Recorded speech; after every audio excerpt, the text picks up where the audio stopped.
Listen, it is that time of the year. No, I'm not talking about Valentine's Day. It's already gone.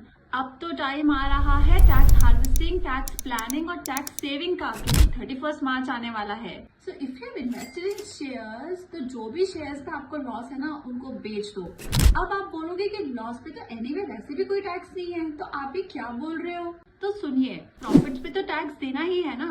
और अगर आपने during the year कोई भी profit कमाया है जो कि शॉर्ट टर्म गेन है, तो आपको 20.8% टैक्स देना होगा. तो अगर आपके पास लॉस मेकिंग शेयर्स हैं और आप उनको बेच देते हो, तो ये सारा का सारा लॉस आपके कमाए हुए प्रॉफिट्स को रिड्यूस कर देगा. तो आपको नेट अमाउंट पे ही टैक्स देना होगा.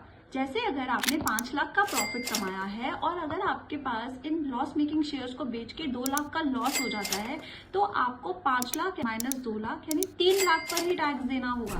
पर मोस्टली हम लोग ये वाले शेयर्स जो लॉस मेकिंग होते हैं, इनको इसलिए होल्ड करके रखते हैं ताकि ये फ्यूचर में हमें प्रॉफिट्स दे सके, या लॉन्ग टर्म विजन के साथ होल्ड करके रखते हैं. तो कोई बात नहीं, आप आज इन्हें लॉस में बेच दीजिए और नेक्स्ट डे जब आपका ट्रेड सेटल हो जाए, बाय देम बैक. तो हो गई ना टैक्स सेविंग. आज से ही शुरू कर दीजिए और ऐसे अच्छे कंटेंट के लिए मुझे फॉलो करते रहिए. Thank you.